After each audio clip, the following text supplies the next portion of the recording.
그리스도를 본받아라는 제목으로 함께 말씀을 나누겠습니다.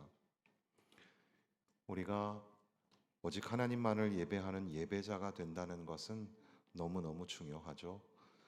동시에 우리에게 생명이 되시고 소망이 되시는 예수님을 증거하고 전파하는 전도와 선교는 가장 소중한 사명이라고 할 수 있겠습니다. 그러나 또한 동시에 우리가 예수 그리스도의 제자로서 살아간다는 것, 이것 또한 양보할 수 없는 성도로서 아주 중요한 삶에 지향해야 할 목표, 이것은 제자도의 삶입니다. 모든 족속으로 제자를 삼아, 이것은 예수님께서 이 땅에 남기신 가장 위대한 명령이라고도 하는데, 제자가 된다는 것, 오늘 하루도 우리는 성도로 그리스도로 살아갈 때 우리는 예수님의 예배자, 하나님의 예배자이고, 또한 우리는 생명의 복음의 전도자이며, 또한 예수님을 닮아가는 주님의 제자. 이것이 우리 교회의 공동 비전이고 목표이기도 한데, 그러나 제자 훈련이라는 것은 그저 훌륭한 프로그램이 아니고, 또 어떠한 특수 부대를 만드는 그런 독특한 그런 훈련 과정이 아닙니다. 제자 훈련은 모든 성도들이 다 삶 가운데 체득되고 경험되고 훈련되어야 할 인생의 과정이라고 할 수 있겠습니다. 그러니까 제자 훈련을 프로그램으로만 알고 있어서는 안 되고, 그것이 나의 삶에 드러나야 할, 그러니까 분부한 모든 것을 가르쳐 지키게 하라. 그래서 이 땅에서 살아가면서 삶으로 어떻게 나타낼 것인가, 어떻게 사랑하며 살아갈 것인가, 이런 것들을 우리가 생각해야 된다는 겁니다. 제자 훈련이라는 것이 너무나 소중한 공의적 가치이고 비전이기 때문에 이제 앞으로 몇 차례에 걸쳐서 제자 훈련이 무엇인지, 그 기본적인 것에서부터 구체적인 것에 관하여서 말씀을 좀 드리려고 하는 겁니다. 오스왈드 챔버스는 충동적 용기로 무리를 걷기란 차라리 쉽다. 그러나 예수 그리스도의 제자로서 마른 땅을 걷는다는 것은 별개의 문제다. 이런 말을 했습니다. 물 위로 걷는 게 쉬운 건 아니죠. 그렇지만 그렇게 아주 특별한 상황 속에서 믿음을 발현하는 거, 그게 오히려 쉬울 수도 있는 게, 우리가 그저 평평하고 마른 땅을 예수의 제자로 걷는 게 오히려 더 어렵고 또는 의미 있는 일일 수 있다는 사실입니다. 그러니까 뭔가 대단한 일을 해서가 아니라 그저 평범한 자리에서의 오늘 걷는 한 걸음, 바로 그것이 그리스도인의 제자답게 걸어야 할 삶의 내용이 된다는 사실입니다. 파스칼은 자신의 비참한 상태를 모르는 채 하나님을 아는 인간은 교만해질 수밖에 없고, 자신의 비참한 상태는 아는데 하나님을 모르면 절망에 빠지게 된다. 그러니까 자기를 모르면 교만에 빠지고 하나님을 모르면 절망에 빠지는 게 인간이라는 거죠. 그래서 이 문제를 해결하기 위해서는 예수님을 알아야 한다는 겁니다. 예수님을 알면 둘 사이의 균형을 알게 되고, 그분이 우리에게 하나님과 우리의 관계 속에서의 비참한 상태를 적나라하게 보여주시게 된다. 그러니까 예수님을 보아야 하고 예수님을 만나야 한다라는 말씀으로 우리가 이해하게 됩니다. 영문학을 공부하면 영문학의 가장 최고의 고전 중에 하나가 제프리 초소의 캔터베리 이야기라는 책인데, 거기에 이제 여러 가지 이제 대화의 내용들이 되어 있는 그런 이야기이죠. 거기에 한 글귀에 보면 그리스도의 가르침과 그의 12 제자들, 그는 가르치셨다. 그러나 먼저 직접 그렇게 사셨다. 이런 글이 나옵니다. 그러니까 그 백성들의 정서에는 예수님, 성경의 이야기는 삶의 이야기였는데, 예수님은 실제 가르치셨지만 가르치시는 것보다 먼저 그분은 삶으로 살아내셨다. 삶으로 보여주신 그 예수님.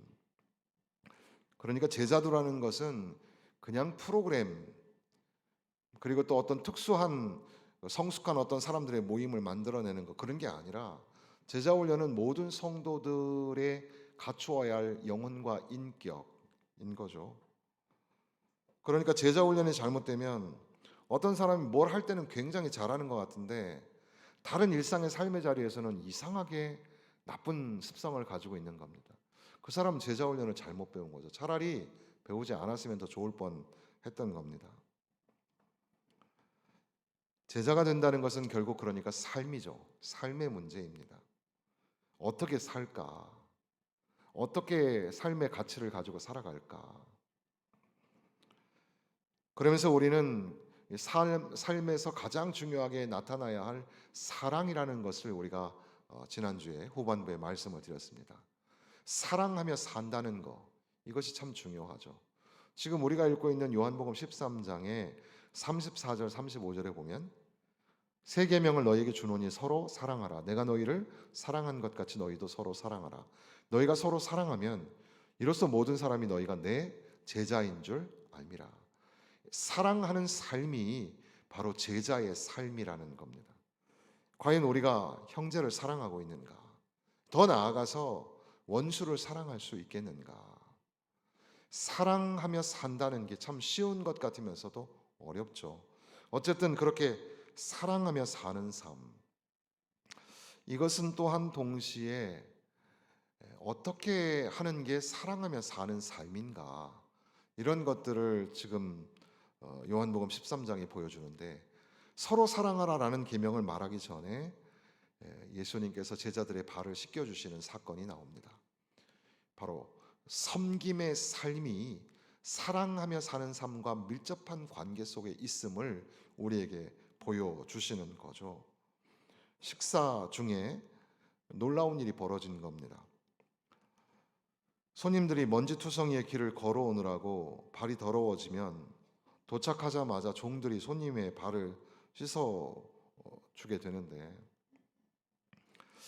이거는 유대인들 사이에도 이제 하인과 하녀가 있었는데 유대인들 종들에게도 시키면 안 되는 당시의 문화를 우리가 이해를 해야죠. 지금식으로 비교하면 안 되고, 당시에 노예 제도가 있었을 당시에 이방의 족속들 중에 비천한 노예가 하는 일이 발을 씻기는 일이었습니다. 그런데 예수님의 제자들이 예수님과 함께 식탁의 자리에 앉게 되는데 아직 발을 씻지 못한 상태였습니다. 제자들 중에 누군가가 일어나 가지고 자 이리 와라, 내가 발을 씻겨줄게, 또 이렇게 하면 얼마나 좋았을까. 그런데 지금 이 분위기로 봐서는 아무도 서로 발을 씻겨주려고 하는 그런 상태가 아니죠. 어느 누구도 동료의 발을 씻기려고 하지 않았던 겁니다. 그런데 예수님께서 일어나셔서 친히 겉옷을 벗으시고 수건을 두르시고 제자들의 발을 제자들의 발을 씻겨 주신다는 겁니다. 예수님께서 친히 발을 씻기려고 할 때에 베드로는 베드로의 성격답게 민망해하면서 예수님 발을 씻겨 주시는 걸 강력하게 저항을 합니다. 어떻게 예수님이 우리의 발을 씻기십니까? 그때 예수님께서는 씻겨준 사람만이 예수님에게 속해준다는 사람이라 이렇게 권면하시면서 설득하시니까 그제서야 이제 베드로가 그러면 뭐 내 머리와 몸도 다 씻겨 주옵소서 이렇게 얘기를 하죠. 이 사건 속에서 우리가 먼저 무엇보다 가장 중요하게 인식해야 될 것은 예수님께서 제자들의 발을 씻겨 주시는 장면은 십자가 사건을 예표하고 있는 거였습니다. 예수님께서는 13장 1절에 제자들을 끝까지 사랑하신다 하시는 표현이 있는데, 제자들을 사랑하시고 또 이 세상을 사랑하셔서 십자가 위에서 친히 자기가 제물이 되어서 피 흘려 죽으시기까지, 그렇게 이제 우리의 죄를 용서하시고 우리의 죄를 깨끗게 하시기 위해서 친히 십자가를 지시게 되는 겁니다. 그러니까 제자들의 발을 씻기는 장면 속에서는 그렇게까지 낮아지셔서 섬기시는 예수님, 그렇게 주님은 자기 자신을 내어주셔서 발을 씻겨주듯이 우리 죄인들의 죄를 씻겨주시는 주님, 십자가를 생각하게 되는 거죠. 무한하신 그런 사랑. 그래서 사랑은 궁극적으로 우리가 하나님 사랑인 게 아니라 하나님이 우리를 사랑하사 우리 죄를 위하여 화목제로 그 아들을 우리에게 보내주셨습니다. 그런데 베드로가 내가 너를 씻겨주지 아니하면 상관이 없느니라 예수님이 말씀하셨을 때에 그때에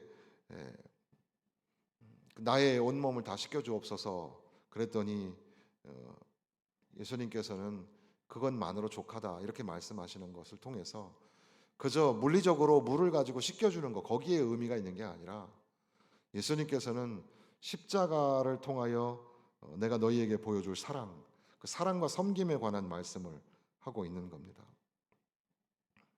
십자가 위에서 우리의 죄가 죽어야 하고 우리의 교만이 죽어야 합니다. 우리가 아무리 많은 선행과 종교적인 훈련과 기독교적인 봉사를 했다 하더라도 그것으로는 아버지께 갈 수가 없습니다. 우리의 교만 덩어리, 우리의 죄 덩어리를 가지고는 갈 수가 없는 거죠. 예수님께서 씻겨주셔야만, 예수님 십자가 그 보혈의 공로로 죄 씻음을 받아야만 우리가 이제 아버지께로 갈 수 있는 그런 영적인 관계를 예수님이 말씀하시는 겁니다. 요한일서 1장 7절에 있는 것처럼 그 아들 예수의 피가 우리를 모든 죄에서 깨끗하게 하실 것이요. 그러니까 오늘날에도 뭐 교회뿐 아니라 회사 같은 데서도 세족식 같은 거를 해서 뭐 서로 섬기는 그런 것들을 하기도 하잖아요. 그러나 궁극적으로 가장 중요한 이 세족식 발을 씻기심의 사건의 의미는 예수님의 십자가 사건이다. 예수님이 우리를 씻겨 주셔야 한다. 물론 그럼에도 불구하고 동시에 이건 개인적인 사건이며 공동체를 향하신 도전의 말씀이었습니다. 그래서 예수님께서는 주라 또는 선생이라 말을 하고 있다.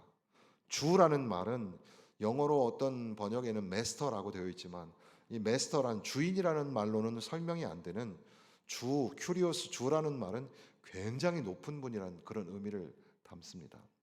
굉장히 높은 분, 하나님의 아들이신 그분이 또한 선생이 되어서 너희들의 발을 씻겨주지 않았는가.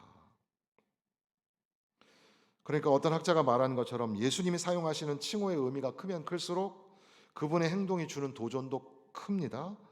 만일 그 높으신 분이 십자가를 통해서 낮아지시고 겸손하게 우리를 씻겨주시기까지 그렇게 섬기셨다면 그렇다면 우리는 어떻게 해야 하는가? 우리는 제자들 중에서도 가장 낮고 비천한 자의 발이라도 씻겨줄 준비가 되어 있어야 되지 않겠는가? 주와 선생이 되어 내가 너희에게 발을 씻겨주지 않았느냐? 그렇다면 너희들은 너희들끼리 정도는 발을 씻을 수 있어야 되지 않겠는가? 이렇게 말씀하시는 거죠. 그러니까 개인적으로도 이 구속의 십자가 사건의 의미 그리고 공동체적으로도 서로 발을 씻기라 이 말은 분리할 수 없는 하나의 이야기이죠. 그러니까 우리가 예수님을 통해서 구원받은 죄인이었다가 예수님의 피로 우리가 죄사함을 받고 구원받았다는 사건과 우리가 서로 주와 선생이 되어 우리에게 발을 씻겨주신 주님처럼 주님의 그 십자가를 기억하면서 형제와 자매의 발을 씻기는 사건은 별개의 사건이 아니라는 겁니다. 그러니까 십자가는 구원의 길이며 동시에 공동체의 핵심적인 사건이죠. 34절 35절에 내가 너희를 사랑한 것 같이 너희도 서로 사랑하라. 이것은 내가 주와 선생이 되어 너희의 발을 씻긴 것 같이 너희도 서로 발을 씻겨주라. 매우 비슷한 맥락으로 되어 있습니다. 그러니까 이 말씀을 통해서 우리가 알 수 있는 것은 우리가 예수님의 제자로 사는 것은 사랑하며 사는 삶이구나. 그런데 사랑한다는 게 뭐예요? 사랑한다는 것을 우리가 생각하면 우리는 지극히 추상적이고 또는 정서적이고 그렇게 느낌적으로 생각을 하죠. 그런데 지금 예수님께서는 내가 너희를 사랑한 것 같이 너희를 사랑하라 라고 하기 전에 먼저 삶으로 보여주신 것은 제자들의 발을 친히 수건을 두르고 종의 모습으로 앉아서 제자들의 발을 씻겨 주셨다는 겁니다. 사랑은 느낌이 아니라 사랑은 행동이에요. 그러니까 예수의 제자로서 살아간다는 것은 삶으로 살아내는 건데, 사랑하며 사는 삶이요, 동시에 그것은 섬김의 삶을 의미하는 겁니다. 그것이 서로에게 나타나야 한다는 거죠. 사랑하는 성도 여러분, 우리가 제자 훈련 받는 게 중요한 게 아니라 제자로 살아가는 게 참 중요합니다. 이것은 예배자로 사는 것, 선교사로 사는 것만큼 중요합니다. 우리는 예수님의 제자로 삶의 자리에서 살아가는 게 참 중요합니다. 사랑하는 성도 여러분, 여러분들은 삶의 자리에서 사랑하며 살고 있습니까? 형제와 자매를 사랑하고 이웃을 사랑하며 그렇게 살아가고 있습니까? 동시에 또한 여러분들은 이제 주님의 제자가 되어서 서로 겸손하게 낮아져서 섬기는 삶을 살아가고 있습니까? 누군가의 발을 씻겨주기는커녕 내 발을 들이밀면서 나는 인정받아야 되고 대접받아야 되는 사람이라고 착각하며 살아가고 있는 거 아닙니까? 예수님의 십자가를 생각하고 그분이 나를 위해서 죽으시기까지 섬겨주셨다면 우리도 우리에게 주어진 사람들에게 사랑을 베풀며, 그러니까 행동적인 사랑으로 섬기며 살아가야 되지 않겠습니까? 캐톨릭의 수녀임에도 불구하고 우리가 존경하는 사람 중에 테레사 수녀가 있지 않습니까? 우리가 테레사 수녀를 존경하는 이유는 뭐죠? 그분이 가지고 있는 삶의 가치, 그 삶의 지향점이 굉장히 탁월하죠. 그분의 삶의 모습을 드러내주는 기도문이 이런 겁니다. 존귀하신 주님, 제가 오늘 그리고 매일 당신의 병든 자 안에서 당신을 보고 또한 그들을 간호하는 중에 당신을 섬길 수 있게 하옵소서. 당신이 성미 급한 자, 가혹한 자, 무분별한 자의 흉한 겉모습 뒤에서 자신을 감추고 계실지라도 제가 여전히 당신을 알아보고 나의 환자이신 예수님, 당신을 섬기는 일이 얼마나 즐거운 일인지요. 그러니까 테레사 수녀는 병든 자, 빈자를 향하여 평생을 바친 사람인데, 그러나 병자를 보면서 예수님을 바라본 거고, 소외된 자, 그리고 그 중에는 알코올 중독자도 있고 성미 급해가지고 막 소리치고 욕하는 사람들도 있었는데, 그런 사람들 뒷면에 계시는 예수님을 바라본 거죠. 주님을 섬기는 마음으로 그들을 섬기기 때문에 그 안에 기쁨이 있었던 겁니다. 우리 안에 있는 사랑하는 가족들 또는 우리의 이웃들, 여러분 섬기며 사랑하며 살고 있습니까? 때로는 그들이 내 수준에 못 미치죠. 그리고 내 마음에 안 들 때도 있잖아요. 그럴 때도 사랑하고 섬기며 살고 계십니까? 바로 그분이 주님이라고 생각하고 섬기고 있습니까?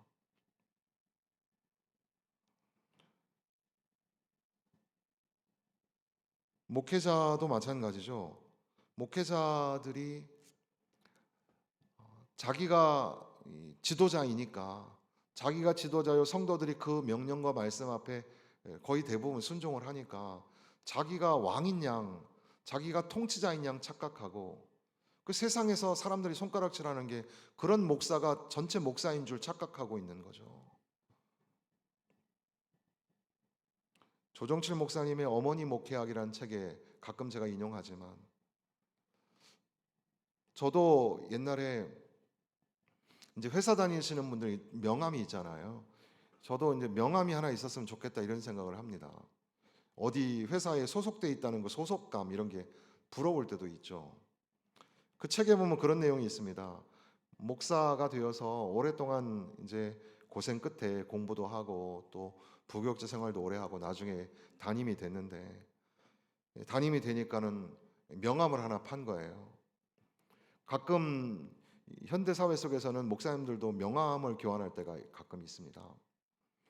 그 명함을 파서 이제 엄마에게 자랑하려고, 엄마 나 목사님 명함 팠어 그랬더니 그 어머니가 하시는 말이, 종놈이 무슨 명함이니, 이렇게 말을 하는 거죠.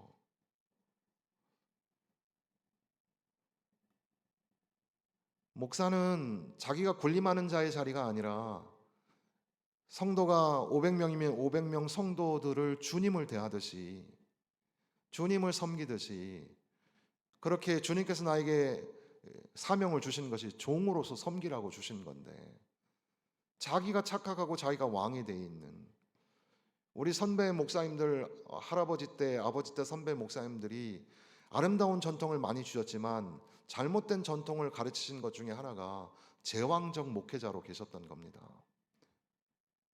그게 한국 교회의 병폐를 낳고 있는 거죠.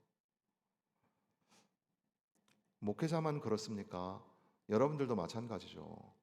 장로나 권사나 집사는 계급도 아니고 여러분의 성숙도가 높다는 그런 말도 아니에요. 그 말은 오직 하나, 더 많이 섬기시라는 겁니다.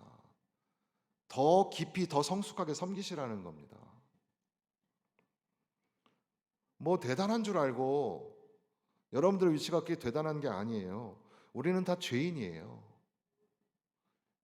예수님의 십자가의 보혈이 아니면 하나님 앞에 설 수 없는 존재, 하나님의 은혜 아니면 설 수 없는 존재입니다. 근데 왜 우리는 사랑하지 못할까? 사랑하면 섬기지 못할까? 리더십이라는 것도 마찬가지죠.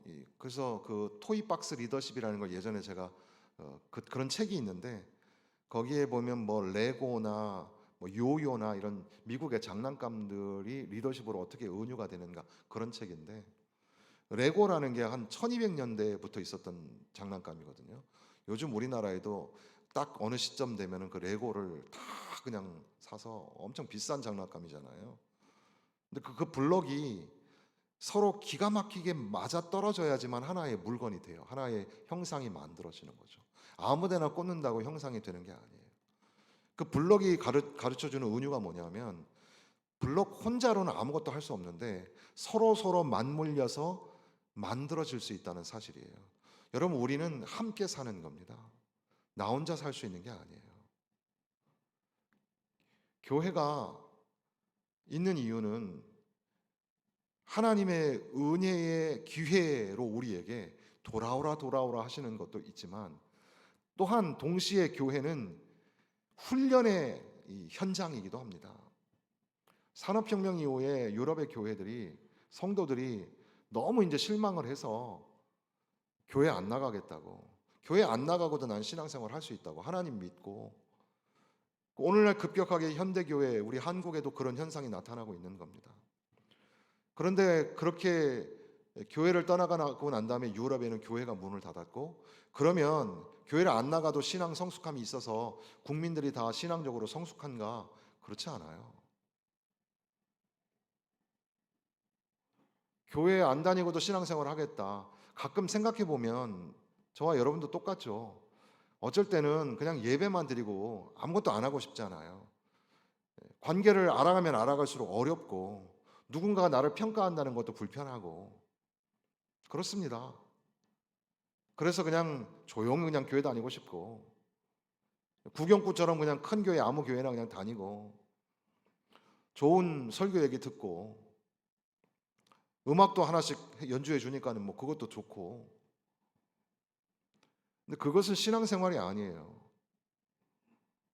예수님의 제자가 된다는 것은 더불어 사는 삶이고, 더불어 사는 삶은 다 내 마음에 드는 게 아니라 내 마음에 안 드는 사람과 어울려서 살면서 주님을 섬기듯이 그분들을 섬길 수 있는가.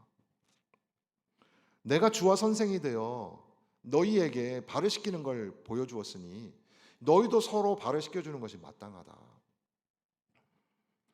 그 다음 절 말씀 보시면 15절 말씀입니다. 15절 말씀 같이 읽어보겠습니다. 내가 너희에게 행한 것 같이 너희도 행하게 하려 하여 본을 보였노라.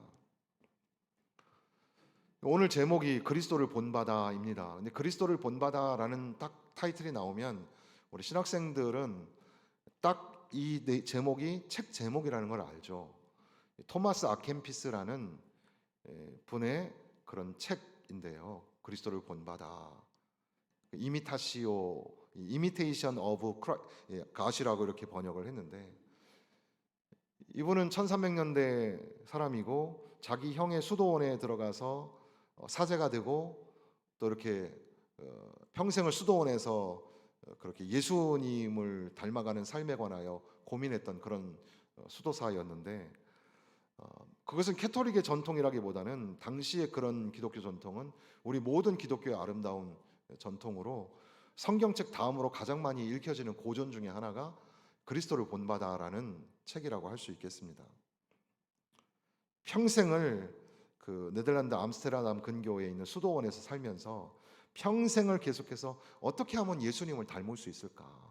어떻게 하면 예수님을 본을 받을 수 있을까? 이걸 생각한 겁니다. 여러분 항상 예수님을 본받고 예수님을 닮아가며 살고 계십니까? 교회 와서는 신앙생활 예배 드릴 때는 다 예수님 닮아가는 분들 같죠. 여러분의 삶의 자리에서는 어떻습니까? 뭘 선택할 때, 무슨 일을 만났을 때 여러분 예수님처럼 하고 계십니까? 예수님을 닮아가고 예수님의 본을 보이고 있습니까? 교회 안에도 예배 시간만 있는 게 아니라 여러 가지 봉사의 과정들이 있죠. 바로 그 자리에서 여러분들은 어떻게 하고 있습니까? 여러분 사랑하며 살고 있습니까? 섬기며 살아가고 있습니까? 내가 너희를 사랑한 것 같이 너희도 서로 사랑하라 했는데 여러분 사랑하고 있어요? 내가 너희의 발을 씻겨 주었지 않느냐? 주와 선생이 되어 발을 씻겨 주었는데 너희도 서로 발을 씻겨 주어야 되지 않겠는가? 발을 씻겨 주기는커녕 사람들을 막 책망하고 사람들을 다스리고 군림하려고 그런 모습으로 살아가고 있는 건 아닙니까? 제자가 된다는 건 예수님을 닮아가는 겁니다. 예수님을 닮아가는 한 해가 되시기를 바랍니다. 서로 사랑하며 살아야 합니다.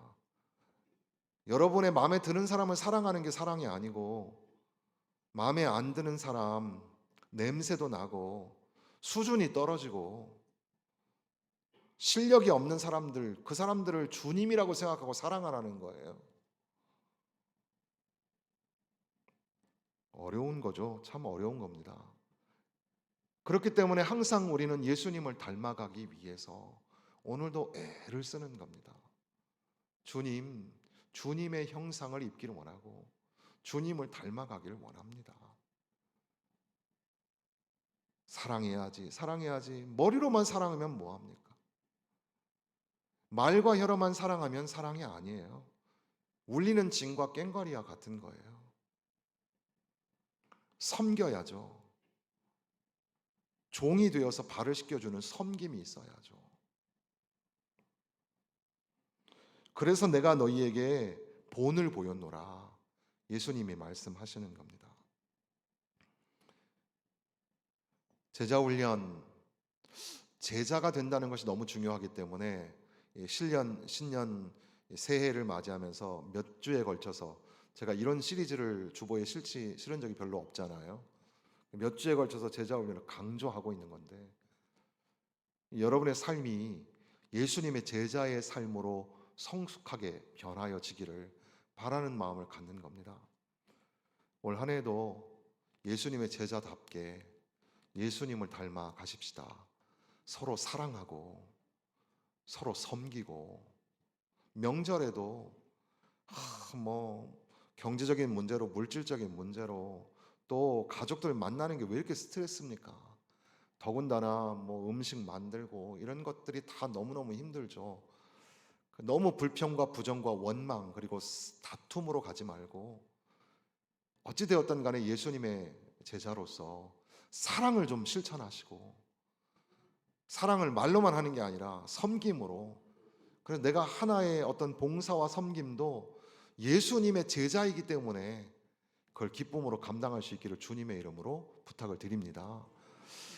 근데 이 마지막에 이 말씀을 접으면서 사실 발을 씻겨주라라는 말씀과 서로 사랑하라라는 이 13장의 말씀 사이에 무거운 도전의 말씀이 하나가 숨어 있습니다.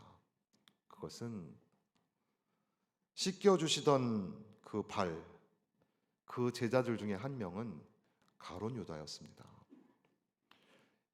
가룟 유다는 예수님의 말씀을 들었고 예수님의 섬김을 받았습니다. 그렇게 몸소 실천하시면서 너희도 서로 발을 씻겨주라. 그런데 그 마음속에는 예수님을 팔아 먹으려는 생각을 가지고 있었습니다. 어떤 성경 본문을 보면 가룟 유다는 그냥 가만히 있었는데 마귀가 살짝 들어와가지고 가룟 유다를 흔들어 놓은 것 같은 그런 뉘앙스로 설명하기도 합니다. 그렇죠. 그게 이해가 잘 가죠. 우리도 멀쩡하다가 우리 마음속에 뭔가 이상한 게 들어와가지고 우리를 자꾸 흔들어 놓을 때도 있으니까. 그러나 조금 더 정밀하게 성경은 가룟 유다가 이미 예수님이 그렇게 본을 보여주고 계심에도 불구하고 예수님을 팔아 넘길 생각을 가지고 있었다는 사실이죠. 그러니까 주님의 제자가 되는 것도 참 어렵지만 주님을 대적해서 예수님의 원수가 되어서 예수님을 팔아 넘기려고 하는 자기 생각에는 지금 이렇게 가지고는 이 지금 로마 정권을 무너뜨릴 수 없을 뿐더러 자기 생각에는 이 돈 가지고 이것저것 해야 되는데 그걸 가지고 그 귀한 향유를 부어 가지고 발을 씻기고 이거는 불합리하고 비이성적이고 말도 안 된다고 속에서 계속해서 자기를 부인하는 것이 예수님의 제자도인데도 불구하고 나 얘기만 자꾸 하는 사람. 나는 어떻고 나는 어쩌고 나는 어떻고. 사랑하는 성도 여러분, 예수님을 팔아넘기는 가룟 유다 같은 제자가 되지 마십시오. 교회는 다니고 예수님 간판은 있는데 예수님의 제자로서의 삶이 없는 사람 되지 마시고 예수님을 닮아가는 성숙한 인격, 사랑하며 섬기며 예수님 닮아가시기를 주님의 이름으로 축원합니다.